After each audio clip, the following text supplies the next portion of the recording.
വാവാ സുരേഷിൻ്റെ ഡയലോഗിൽ പറയുകയാണെങ്കിൽ അതിഥി നമ്മുടെ വീട്ടിലേക്ക് കടന്നു വരുന്നു. അതായത് സർപ്പങ്ങളല്ലേ നാഗത്തന്മാർ കടന്നു. ഇതിനും വലിയ ചൂട് കാലാവസ്ഥ കാര്യങ്ങളൊക്കെ ഇതിനു മുമ്പും വന്നിട്ടുണ്ട്. ഇതുപോലെ ആരെയും ഇതുപോലെ കടിച്ചിട്ടൊന്നുമില്ല. കാവുകളെല്ലാം വെട്ടിത്തെളിക്കുന്ന ഒരവസ്ഥയാണ് ഇപ്പോൾ പ്രധാനമായിട്ട് കാണുന്നത്. ഉള്ള കാവുകളൊക്കെ വെട്ടിത്തെളിച്ച് കുട്ടപ്പനാക്കിയാണ്. നമസ്കാരം.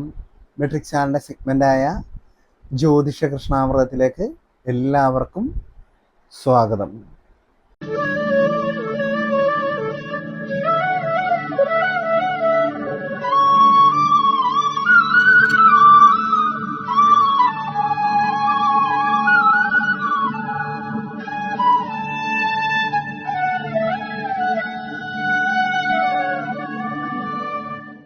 ഇന്നത്തെ വീഡിയോയിൽ നമ്മൾ പ്രധാനമായിട്ട് പറയുന്നത് ഇപ്പോഴത്തെ ഒരു അവസ്ഥയെക്കുറിച്ചാണ്.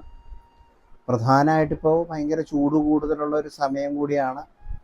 വീട്ടിലാണെങ്കിലും ഇരിക്കാൻ വയ്യാത്തൊരവസ്ഥ, ഭയങ്കര ചൂട്, അതിൻ്റെ ഇടയ്ക്ക് കറണ്ട് കട്ട് കാര്യങ്ങളൊക്കെ ഉണ്ട്. എങ്കിലും പ്രധാനമായിട്ട് നമ്മൾ നേരിടുന്ന ഒരു പ്രശ്നമെന്ന് പറഞ്ഞാൽ നമ്മുടെ പറമ്പിലും നമ്മുടെ വീടുകളിലേക്കൊക്കെ വാവാ സുരേഷിൻ്റെ ഡയലോഗിൽ പറയുകയാണെങ്കിൽ അതിഥി നമ്മുടെ വീട്ടിലേക്ക് കടന്നു വരുന്നു. അതായത് സർപ്പങ്ങളല്ലേ നാഗത്തന്മാർ കടന്നു വരുന്ന ഒരു സമയം കൂടിയാണ് ഈ പ്രാവശ്യം. അതായത് ഈ കേരളത്തിൽ ഇത്രയും വർഷങ്ങളായിട്ട് ഇതുപോലൊരു സംഭവം നടന്നിട്ടില്ല. റെക്കോർഡായിട്ടാണ്. അതായത് ദിവസേന പാമ്പ് കടിയെ ഏൽക്കുന്ന ആൾക്കാരുടെ എണ്ണം കൂടി വരുന്ന ഒരവസ്ഥയും പലരും മരണപ്പെട്ടു പോകുന്ന ഒരവസ്ഥയും കാര്യങ്ങളൊക്കെയാണ്. ഇപ്പോൾ ചിറയൻകീഴ് തന്നെ ഒരു കുഞ്ഞു കൊച്ചാണ് മരിച്ചു പോയത്. അതുപോലെ തന്നെ ചേരാവള്ളി, കായംകുളം ചേരാവള്ളി ഭാഗത്തൊരു ചേച്ചി മരിച്ചു.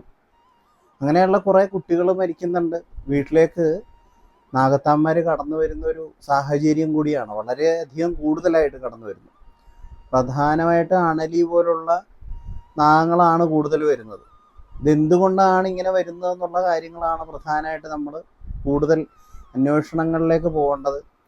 അതിവിടുത്തെ ഗവൺമെൻറ്റും കാര്യങ്ങളൊക്കെ നോക്കും. എങ്കിൽ പോലും നമ്മളെ കൊണ്ട് ചെയ്യാവുന്ന ചില കാര്യങ്ങളൊക്കെ ഉണ്ട്. അത് നമ്മൾ ചെയ്തേ പറ്റുള്ളൂ. അപ്പോൾ ചില കാര്യങ്ങൾ ചെയ്തു കഴിഞ്ഞാൽ ഇതിനകത്ത് വളരെ ഒരു വ്യത്യാസം കാര്യങ്ങൾ വരും. ഉദാഹരണമായിട്ട് പറയുകയാണെങ്കിൽ എല്ലാ വർഷവും ഇതിനേക്കാൾ ചൂട് കൂടുതൽ ഉള്ള ഒരു സമയത്ത് പോലും നാഗത്തന്മാർ അല്ലെങ്കിൽ സർപ്പങ്ങൾ അല്ലെങ്കിൽ ഈ പാമ്പുകൾ വീട്ടിലേക്ക് കടന്ന് ഇതുപോലെ ആരെയും കടിച്ചിട്ടില്ല, ഇല്ലേ? നിങ്ങൾ തന്നെ ഒന്ന് ആലോചിച്ച് നോക്കും. ഇതിനും വലിയ ചൂട് കാലാവസ്ഥ കാര്യങ്ങളൊക്കെ ഇതിനു മുമ്പും വന്നിട്ടുണ്ട്.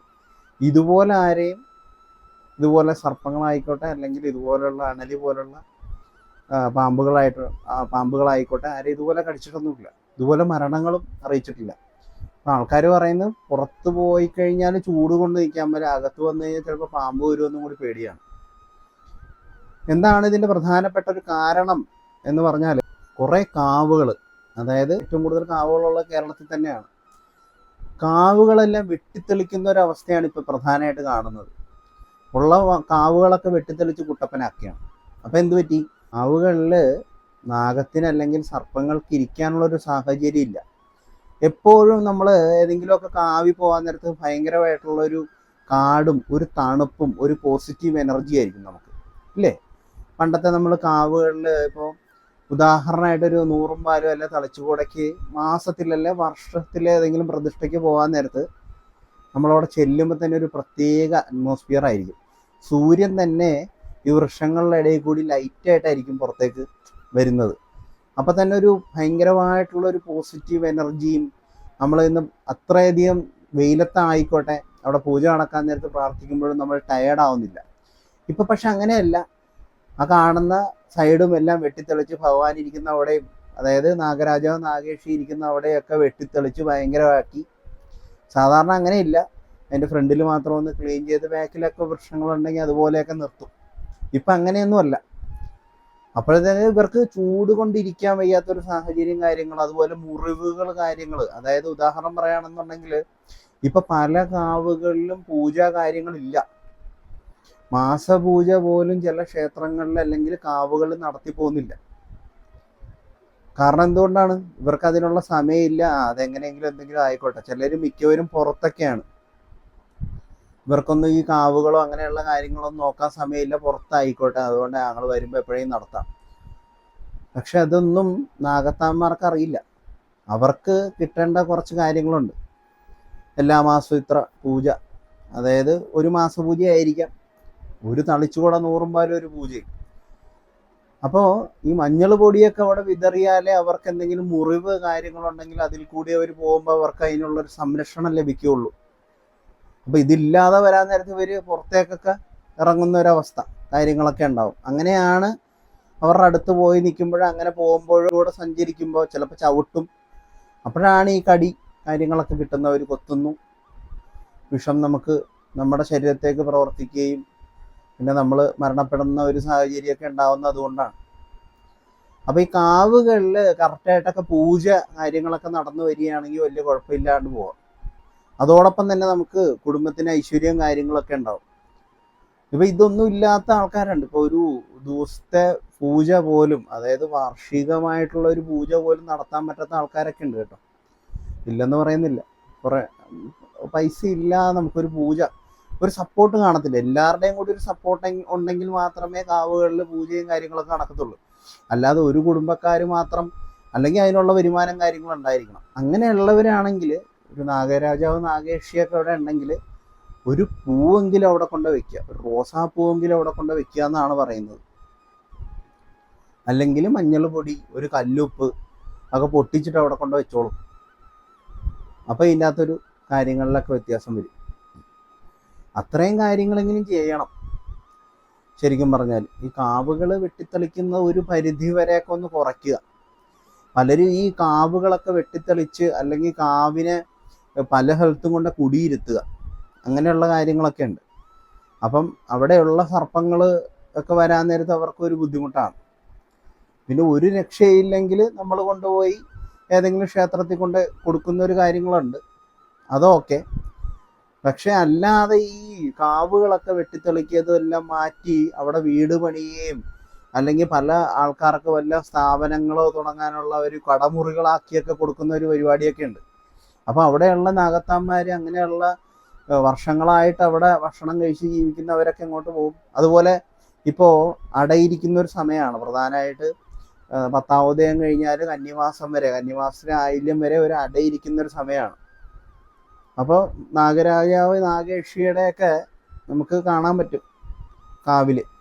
പക്ഷെ അതിൻ്റെ നേരെ താഴെ, തൊട്ട് താഴെയായിട്ടായിരിക്കും അവർ വന്ന് അടയിരിക്കുന്നത്. അത് ഇവിടെ നിന്നല്ല ചിലപ്പം ഹോളുണ്ടാകുന്നത്, ഒരു 500 മീറ്റർ അല്ലെങ്കിൽ കുറച്ച് അപ്പുറത്ത് നിന്നായിരിക്കും അവരുടെ ഹോള് ഇതിൻ്റെ അടിയിൽ കൂടി ഇട്ടേക്കുന്നത്. ഇതിൻ്റെ താഴെ വന്നായിരിക്കും ഇരിക്കുന്നത്.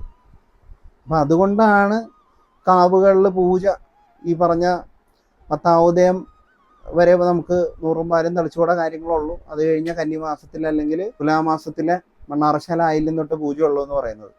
അപ്പം അടയിരിക്കുന്ന ഒരു സമയത്ത് അവരെ ഉപദ്രവിക്കാൻ പാടില്ല എന്നുള്ളത്, ഒരു ചൂട് പോലും കൊടുക്കാനായിട്ട് പാടില്ല. അവർ വളരെ സന്തോഷത്തോടു കൂടി ഭഗവാനെ തന്നെ പ്രാർത്ഥിച്ചിരിക്കുക എന്ന് പറയൂലേ, അങ്ങനെ ഇരുന്നാണ് അവൻ നമ്മുടെ കുടുംബത്തിൻ്റെ ഐശ്വര്യം കൂടി അതിനോടൊപ്പം തന്നെ വർദ്ധിക്കുകയാണ് ആ സമയം. അപ്പം അതൊക്കെ ഒന്ന് ശ്രദ്ധിക്കുക. പലരും ഇപ്പം കഥ, അതായത് എൻ്റെ സ്വന്തം കഥയാണ് നമ്മൾ പറയുന്നത്. അപ്പം നമ്മുടെ വീട്ടിലും പണ്ട് ഇതുപോലെ എൻ്റെ ചെറുപ്പകാലത്തിൽ ഞാൻ വെളോറട്ടം അമ്പലത്തിന് കിഴക്കുവശമാണ് താമസിച്ചുകൊണ്ടിരുന്നത്. അച്ഛൻ്റെ തറവാട് അവിടെയാണ്. അപ്പം അവിടെ താമസിച്ചുകൊണ്ടിരുന്ന സമയത്ത് നമ്മുടെ വീട്ടിൽ മൊത്തം കാടും ഇതൊക്കെയാണ്, അപ്പുറത്ത് കാവും ഉണ്ട്. അപ്പം നമ്മുടെ വീട്ടിലും പാമ്പൊക്കെ വരും, മഞ്ഞച്ചേര പോലുള്ള ഇതൊക്കെ എപ്പോഴും. അപ്പം അങ്ങനെ കൂടി വന്നപ്പോൾ മുത്തശ്ശൻ പറഞ്ഞൊരു കാര്യമാണ്, വെളോറട്ട അമ്പലത്തിൽ ലക്ഷ്യമ്മയുടെ അവിടെ പോയിട്ട് ഒരു പൂ സമർപ്പിക്കാമെന്ന്. അപ്പോൾ നമ്മൾ ചെറിയ പ്രായത്തിൽ കൊണ്ട് റോസാപ്പൂ സമർപ്പിക്കും. പക്ഷെ നമ്മൾ ആ റോസാപ്പൂ സമർപ്പിച്ച് ഭഗവതിയോട് പറയാൻ നേരത്ത്, ലക്ഷ്യമ്മയോട് പറയാൻ നേരത്ത് പിന്നെ അത് പാമ്പിൻ്റെ ഒരു ശല്യം ഉണ്ടാവില്ല, പിന്നെ വന്നിട്ടില്ല. അപ്പം അങ്ങനെ അതുകൊണ്ടാണ് ഞാൻ നിങ്ങളോട് അങ്ങനെ പറഞ്ഞത്.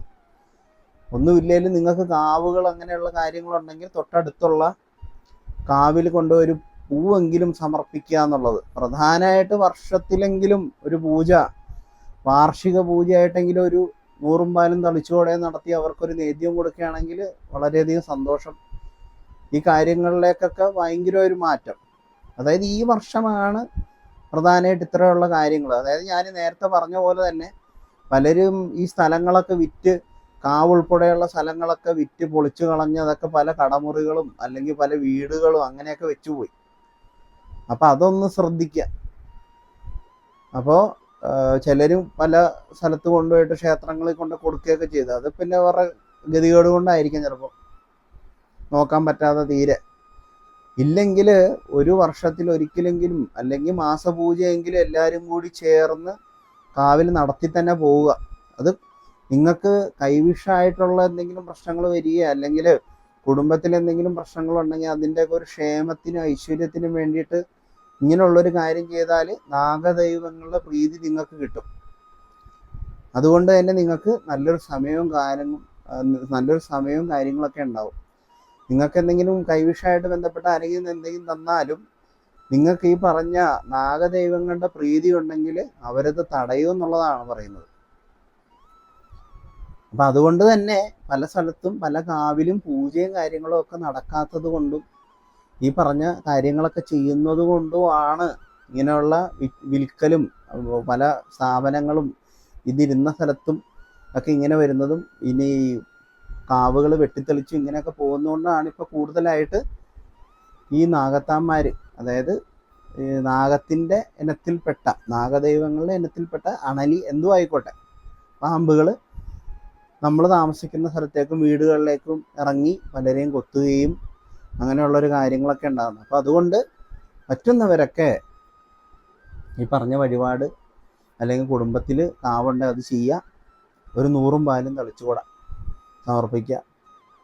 ഇപ്പോൾ ക്രിസ്ത്യൻസ് ആയിട്ടുള്ളവർ ചോദിക്കും എന്താ ചെയ്യേണ്ടത്, ഞങ്ങൾക്കത് ബുദ്ധിമുട്ടാണല്ലോ എന്ന് പറയാൻ നേരത്തെ അവർക്ക് സെൻറ്റ് ജോർജ് അല്ലെങ്കിൽ ഗീവർഗീസ് പുണ്യാളൻ്റെ പള്ളിയിൽ പോയിട്ട് ഒരു മെഴുകുതിരി കത്തിച്ച് എന്തെങ്കിലും ഒരു കാണിക്ക കൂടി സമർപ്പിക്കുക. പ്രധാനമായിട്ട് ഏറ്റവും കൂടുതൽ വന്നിരിക്കുന്ന ഈ കാവുകളുള്ള സ്ഥലത്ത് തന്നെയാണ് ഏറ്റവും കൂടുതൽ ഈ പറഞ്ഞ ഈ സർപ്പങ്ങളൊക്കെ ഇറങ്ങിയിരിക്കുന്നതും പലരെയും ദംശിച്ചിട്ടുള്ളതും ഒക്കെ.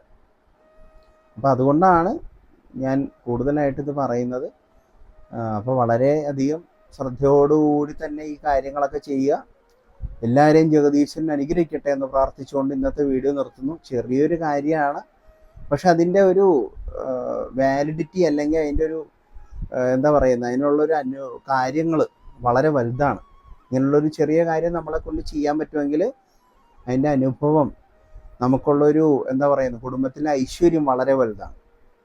അപ്പോൾ ഇതിനെക്കുറിച്ച് എന്തെങ്കിലും കാര്യങ്ങളൊക്കെ ഉണ്ടെന്നുണ്ടെങ്കിൽ കൂടുതൽ കാര്യങ്ങൾ അറിയാനും അതുപോലെ തന്നെ ഇപ്പോൾ വിവാഹ സംബന്ധമായിട്ടുള്ള തടസ്സങ്ങൾ, ജോലി സംബന്ധമായിട്ടുള്ള തടസ്സങ്ങൾ, ഇപ്പോഴത്തെ കാര്യം, മുന്നോട്ടുള്ള കാര്യങ്ങളൊക്കെ അറിയുന്നതിന് താഴെ കാണുന്ന ഈ നമ്പറിൽ കോൺടാക്ട് ചെയ്താൽ മതി. ഞാൻ എൻ്റെ കാര്യങ്ങളൊക്കെ നോക്കി പറയാം. അപ്പോൾ എല്ലാവരെയും ജഗദീശ്വരൻ അനുഗ്രഹിക്കട്ടെ എന്ന് പ്രാർത്ഥിച്ചുകൊണ്ട് ഇന്നത്തെ വീഡിയോ നിർത്തുന്നു. നമസ്കാരം. ജീവേഷ്.